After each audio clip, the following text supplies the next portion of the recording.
உன்னோடு வாழத்தானே ஒவ்வொரு நொடியும் துடி துடித்தேனே என் சகியே.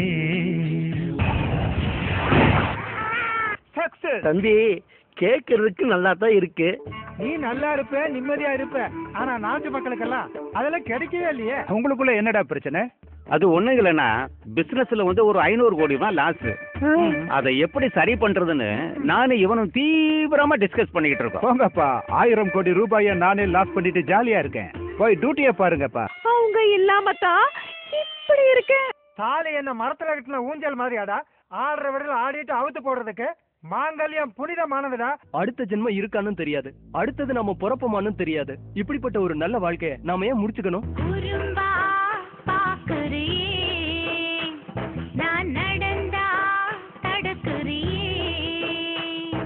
சார், எங்க பார்த்தாலும் பயங்கரமா இருக்கு சார். எந்த மிருகம் வந்து நம்மள அடிச்சு தூக்கி அது பசிக்கு சாப்பிடுமோன்னு பயமா இருக்கு சார். இது ஒரு சூப்பரான பிளேஸ். நான் வேற அழகான பொண்ணு, அதுவும் பக்கத்திலேயே இருக்கேன். இதுவே இவங்களா இருந்திருந்தா என்னென்னமோ நடந்துரும்.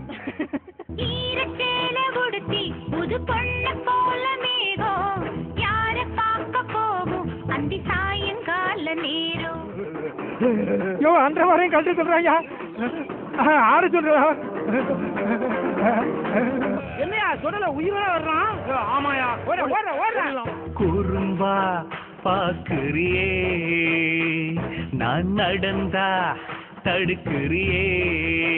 மச்சி, லவ் பண்றவனை பாத்திருக்கேன், லவ்வர் கிட்ட பீல் ஆகுறவனையும் பாத்திருக்கேன், ஏன் அல்வா கொடுக்கறவனு கூட பாத்திருக்கேன். பழனிலேயே பால் பாயசம் கொடுக்கறாங்கன்னு சொல்ற பாரு, அதை தாண்டா என்னால நம்ப முடியல.